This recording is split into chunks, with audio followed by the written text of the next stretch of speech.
Hello everybody, good morning. पिछले video में आपने मनुष्य के पाचन तंत्र की संरचना के बारे में अध्ययन किया था। आज हम मनुष्य के पाचन की क्रिया विधि का अध्ययन करेंगे।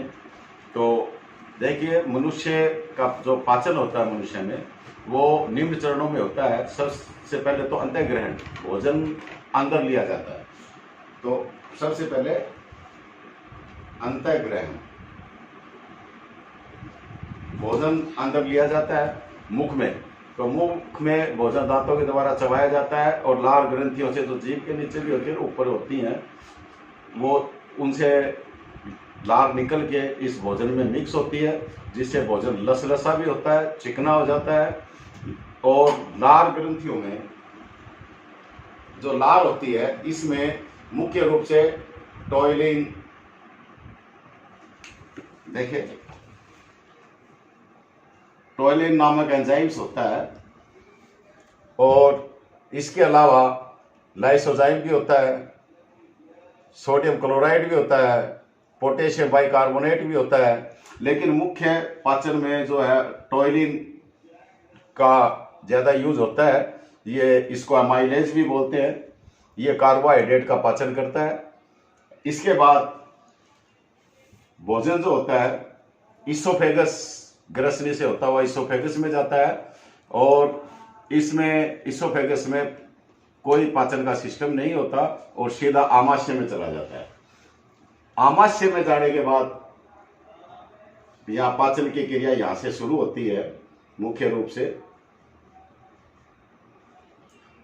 अब भोजन का पाचन होता है।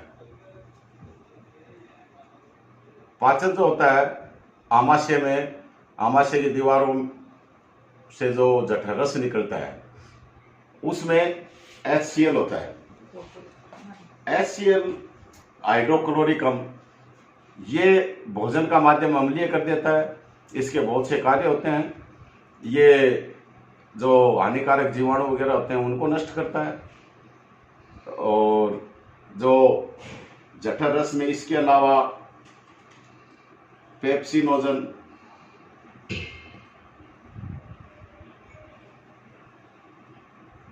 एक तो प्रोरेनिन,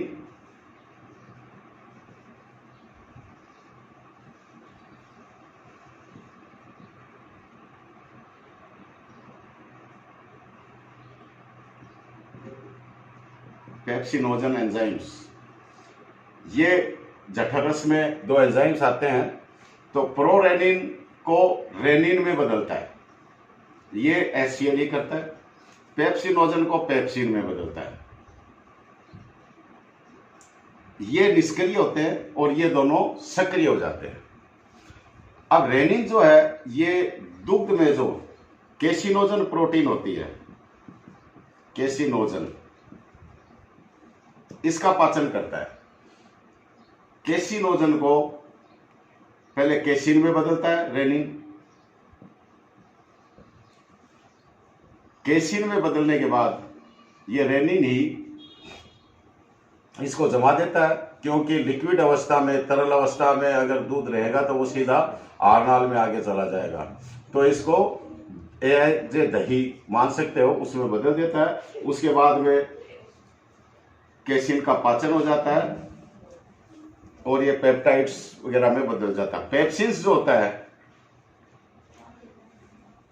पेप्सिन एंजाइम्स जो है, ये प्रोटीन का पाचन करता है।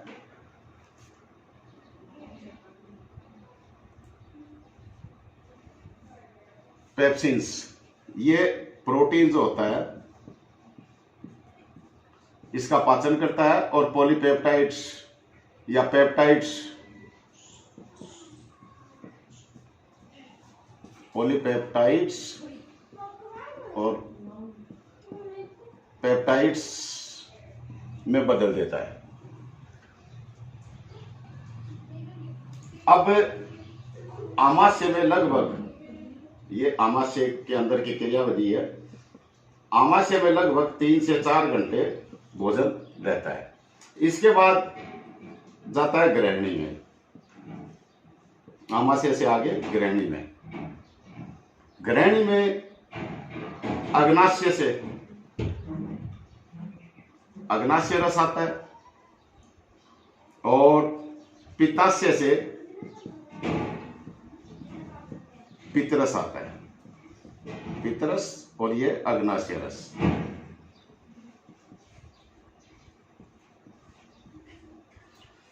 तो अग्नाशय देखिए, शरीर में जैसे ग्रंथियों की बात करें तो एक तो लाल ग्रंथियां आ गई, इसके बाद में वैसे शरीर में सबसे बड़ी ग्रंथि लीवर होती है जो पित्तरस वगैरह का निर्माण करती है। अब वो यहां पे आएगी बात। पित्ताशय में यकृत के द्वारा जो पित्तरस का निर्माण किया जाता है, जिसमें बिलिरुबिन वगैरह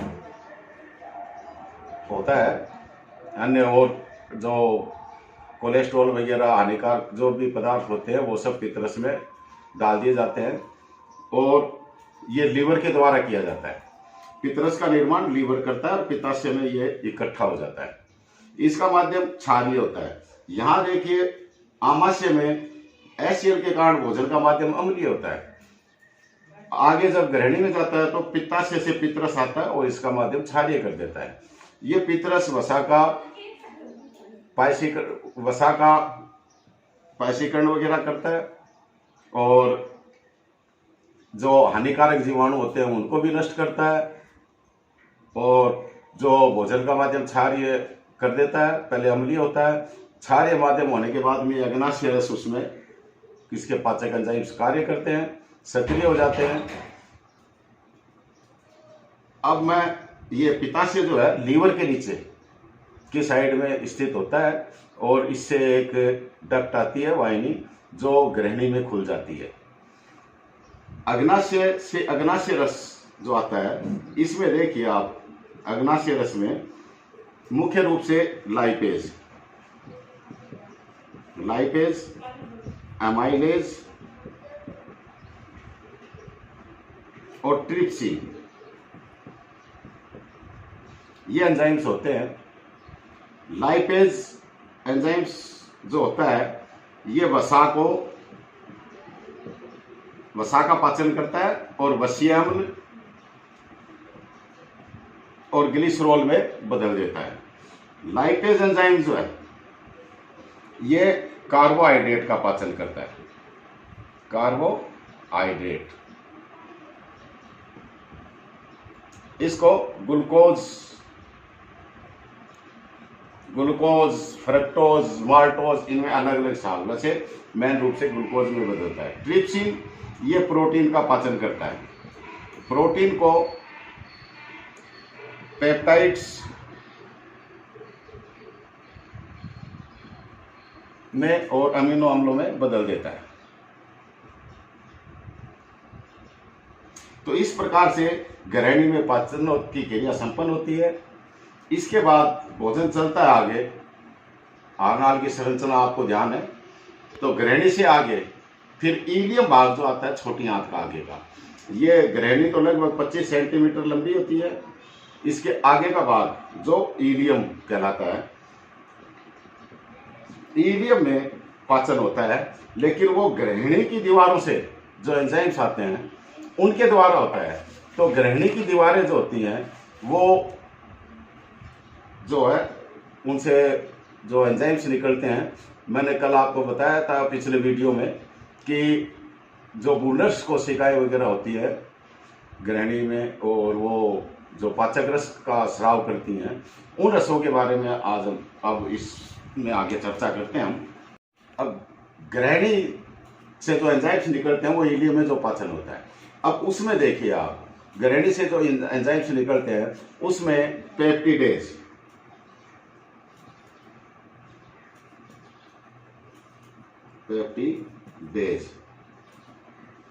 ये एंजाइम्स, एक तो ये आता है पेप्टिडेज, दूसरा होता है माल्टेज,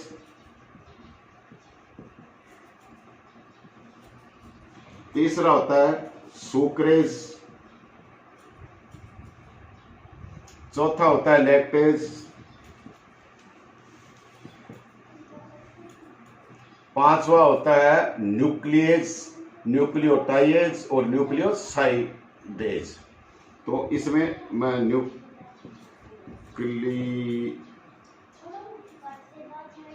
एज। इसके साथ ही बता दूंगा आगे के जो है। अब ये जो इलियम में पाचन होता है, जो भोजन आगे ग्रहणी से आगे आ गया, पेप्टिडेज। पेप्टिडेज जो पहले जो पाचन हो गया, पेप्टाइड्स वगैरह जो बने हैं प्रोटीन से, उनका पाचन करता है। प्रोटीएज सॉरी पेप्टाइड्स वगैरह, पेप्टोन्स वगैरह, मैं लिखता हूं पेप्टाइड्स, इनको अमीनो अम्लों में बदलता है। अमीनो अम्ल। अब आप समझ गए होंगे प्रोटीन की सबसे छोटी इकाई अमीनो अम्ल होती है। प्रोटीन अमीनो अम्ल से मिलकर बने होते हैं। तो यहां पाचन का मतलब यही होता है, जटिल जो संरचना है या जटिल अणु है उनको सरल अणुओं में बदलना। तो प्रोटीन को पेप्टाइड्स, फिर पेप्टाइड से अमीनो अम्लों में बदलना, ये यहाँ इलियम में संपन्न होता है। फिर मार्टेज है। मार्टेज जो होता है, ये सॉरी इसका यहां लिख दिया, मार्टेज जो होता है ये माल्टोज। माल्टोज का पाचन करता है और माल्टोज को ये ग्लूकोज में बदलता है। अब ये सुक्रोज को, सुक्रोज एक जटिल कार्बोहाइड्रेट ही है और इसको ग्लूकोज और फ्रक्टोज में, ग्लूकोज और फ्रक्टोज में बदल देता है। फिर है लैक्टेज, नाम से ही जा रही है लैक्टोज। ये लैक्टोज को जो डाइसेकेराइड होती है, आप जानते होंगे, जो कार्बोहाइड्रेट है, मोनोसेकेराइड, डाइसेकेराइड, पॉलीसेकेराइड। जो डाइसेकेराइड होती हैं उनको मोनोसेकेराइड में बदल देता है। मोनोसेकेराइड, मोनोसेकेराइड जैसे ग्लूकोज भी मोनोसेकेराइड है, फ्रुक्टोज भी मोनोसेकेराइड है। तो इस प्रकार से बदल देता है। अब न्यूक्लियस, यहां थोड़ा विशेष ध्यान देने वाली बात है। न्यूक्लियस यानी कि न्यूक्लिक अम्ल, जैसे डीएनए और आरएनए जो होता है हमारे भोजन में भी, जो हम भोजन लेते हैं उनमें सेल्स वगैरह के न्यूक्लिक एसिड में जो ये होते हैं डीएनए आरएनए, इनका पाचन करने के लिए न्यूक्लियस एंजाइम्स होता है। अब इनको आपने जब ये आरएनए डीएनए की संरचना पढ़ी होगी तो उसमें न्यूक्लियोसाइड्स और न्यूक्लियोटाइड्स, न्यूक्लियोटाइड्स और न्यूक्लियोसाइड्स।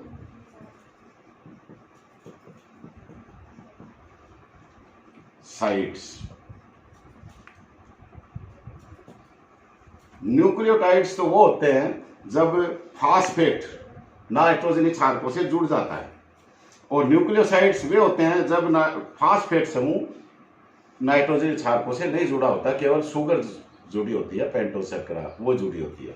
तो इनको न्यूक्लियस एंजाइम्स, इनको न्यूक्लियोटाइड्स और न्यूक्लियोसाइड्स में बदल देता है। फिर और एंजाइम होते हैं न्यूक्लियोटाइडेज, वो न्यूक्लियोटाइडेज का पाचन करता है और उसको नाइट्रोजनी क्षारकों में बदल देता है, ये यानी न्यूक्लियोसाइड्स में। न्यूक्लियोसाइडेज एंजाइम्स आता है, वो न्यूक्लियोसाइड्स को नाइट्रोजनी क्षारकों में बदल देता है। तो एक एंजाइम्स और आता है लाइपेज। लाइपेज पहले आया था अग्नाशय रस से भी। लाइपेज वसा को वसीय अम्ल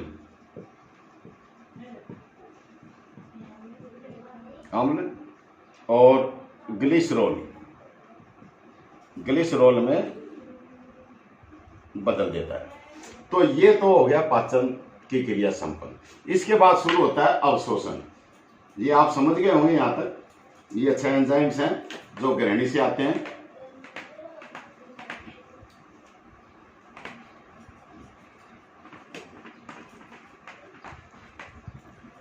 अब पाचन के बाद आता है अवशोषण। अवशोषण, ये जो छोटी आंत है, छोटी आंत जो ईडियम और उससे आगे का पूरा भाग, वो उसमें अवशोषण होता है पचे हुए भोजन का, एकदम तरल हो जाता है भोजन। जो लाभदायक पदार्थ होते हैं उन सब का अवशोषण कर लिया जाता है और वो रक्त में डाल दिया जाता है और उस रक्त से वो शरीर के विभिन्न अंगों तक पहुंच जाता है। इसके बाद होता है स्वांगीकरण। स्वांगीकरण में रक्त जो है प्रत्येक कोशिका तक इस पचे हुए भोजन को ले जाता है और वहां पे उपापचय क्रिया होती है। यही जो प्रक्रिया है वो स्वांगीकरण कहलाती है। इसके बाद होता है इजेशन, यानी कि बाहर निकालना।